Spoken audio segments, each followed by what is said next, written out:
Good morning, sunshine, and welcome to December, and welcome to the Monday Minute Podcast. Of course, it's our Monday Minute edition of the Sports Curious podcast. My name is Amy Butchon-Siegfried. Happy to have you here with us as we dive into some great conversation starters for your week ahead. We all know this is when holiday parties start happening. We're squeezing them into a condensed time, so there's a lot of small talk happening this week. Now, if you're like me, I like to play games. I like to figure out how I get people to talk about different things. I love to use sports as a conversation starter and a conversation connector because when you talk about sports, you could really truly turn that into anything. We can talk about a game in snow, and we can talk about holiday plans that all ties in together, what you want for Christmas. All those things wrap in very nicely together and tie them up with a bow. So we have those for you to cover your week ahead. Now, we're going to talk a lot about football, but we're going to start off with skiing.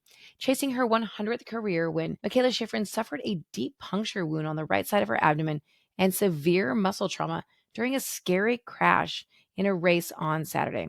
There were no serious bone, ligament, or organ damage, but she's in a lot of pain. If you follow her on social, you'll see her as she goes through her healing process. Now, she may have gotten in a fight on the side of the mountain.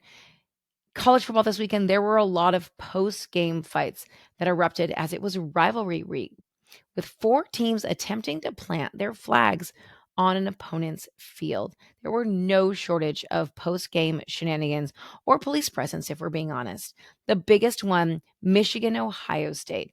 Now, Michigan hasn't really been that great this year, but they earned their fourth straight win over Ohio State, ruining the Buckeyes' chance for a Big 12 championship. The police had to use pepper spray, had to come in and break up that fight.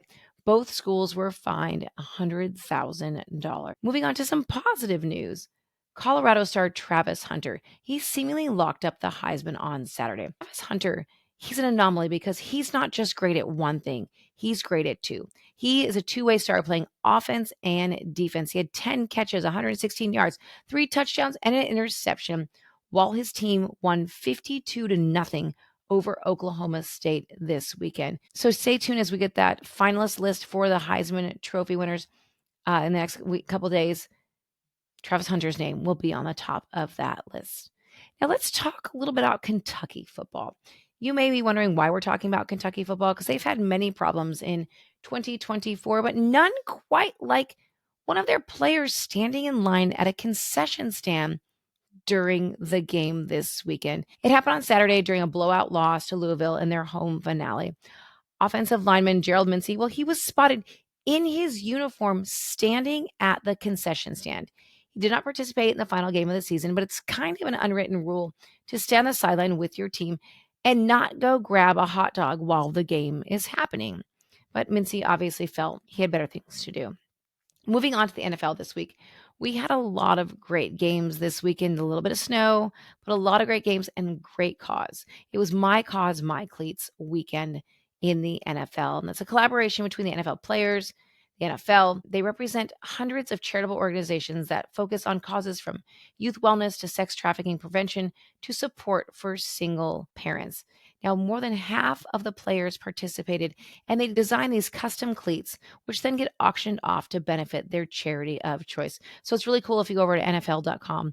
You can see some of these players' cleats and understand the stories behind them. But also, if you're looking for a great Christmas present, go ahead and bid on those, and hopefully you'll win them in auction. A couple of other things about the NFL. The Chiefs landed their spot in the playoffs after this weekend, 5 weeks before the regular season ends, which is very, very early for them. But congratulations to Chiefs, who will be moving on to the playoffs after the season is over. And last but certainly not least, for the first time in franchise history, the Chicago Bears have fired their head coach mid-season. And this was shortly after he said, "I'm not going anywhere." Well, the ownership thought otherwise. There was a time management debacle leading to the Bears' loss on Thanksgiving, and that appeared to be the final straw. Sayonara. That's what we have for you this week ahead. Of course, check out our podcast on Wednesday. We're going to talk all about gifts athletes have given each other. This is a phenomenal list of things we could probably never afford to buy ourselves, but it's really fun to listen to. And once again, great conversation starters during your holiday party season. Keep up with us at lastnightsgame.com and, of course, on social. Have a great week ahead.